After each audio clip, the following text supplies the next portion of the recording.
जिस भूखंड के केवल नैऋत्य कोण की ओर मार्ग हो उसे नैऋत्योन्मुख भूखंड कहते हैं।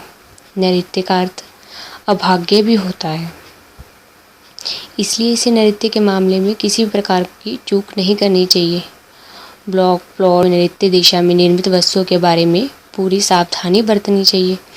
ऐसे भूखंड का शुभ प्रभाव गृह स्वामिनी तथा ज्येष्ठ पुत्र पर पड़ता है। नैऋत्योन्मुख भूखंड के अशुभ प्रभाव के रूप में आकस्मिक मृत्यु, हत्या, आत्महत्या, भूत प्रेत और प्राकृतिक विपदाएं अचानक प्रकट हो जाती है। यदि ऐसे भूखंड में वास्तुशास्त्र के सिद्धांतों को सही प्रकार से व्यवहार में न लाए तो अनेक प्रकार के शुभ फल प्राप्त हो सकते हैं। मतलब इसे हमें व्यवहार में लाना बहुत जरूरी है अपने जीवन। गृह निर्माण की प्रक्रिया में जितनी प्रमुखता ईशान कोण के लिए वास्तुशास्त्र में निहित की गई है, उतना ही प्रमुखता नैऋत्य कोण के लिए भी की गई है। यह ईशान कोण का विपरीत कोण है। इसका स्वभाव ईशान कोण के स्वभाव से बिल्कुल ही विपरीत है। ईशान कोण जितना नीचा हो, नैऋत्य कोण उतना ही ऊंचा होना चाहिए।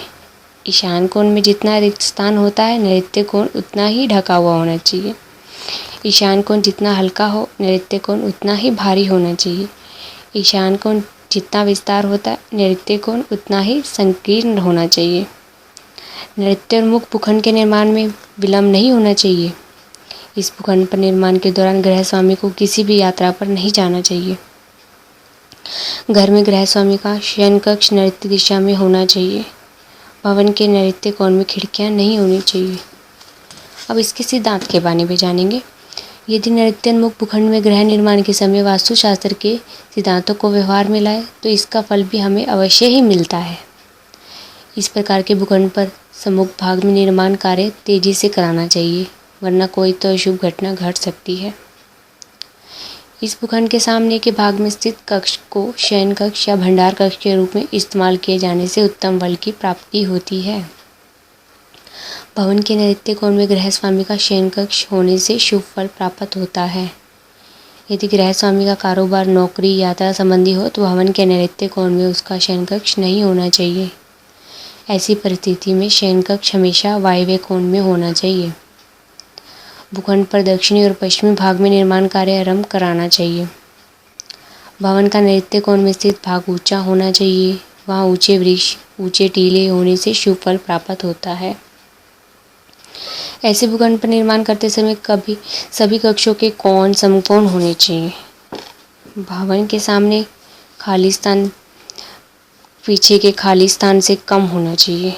यदि वहाँ टीले और वृक्षादि का लैंडस्केप बनाया जाए तो शुभ फल प्रदान करता है। भवन के नैऋत्य कोण में सीढ़ियाँ शुभ फल प्रदान करती है, किंतु सीढ़ियाँ दक्षिण और पश्चिम की ओर चढ़ती हुई बनाई जानी चाहिए। यदि नैऋत्य कोण में बना चबूतरा भवन के फर्श की अपेक्षा ऊंचा हो तो गृह स्वामी को धन लाभ होता है। यदि भूखंड के नैऋत्य कोण में ऊंचे भवन और गोल झोपड़ी हो तो शुभ फलदायक होती है। यदि नैऋत्य कोण में गोबर का ढेर, पत्थर के टीले आदि भारी चीजें पड़ी हो तो वह धन और स्वास्थ्य लाभ दोनों प्राप्त होते हैं। घर का अनुपयोगी सामान भी वहाँ रखा जा सकता है।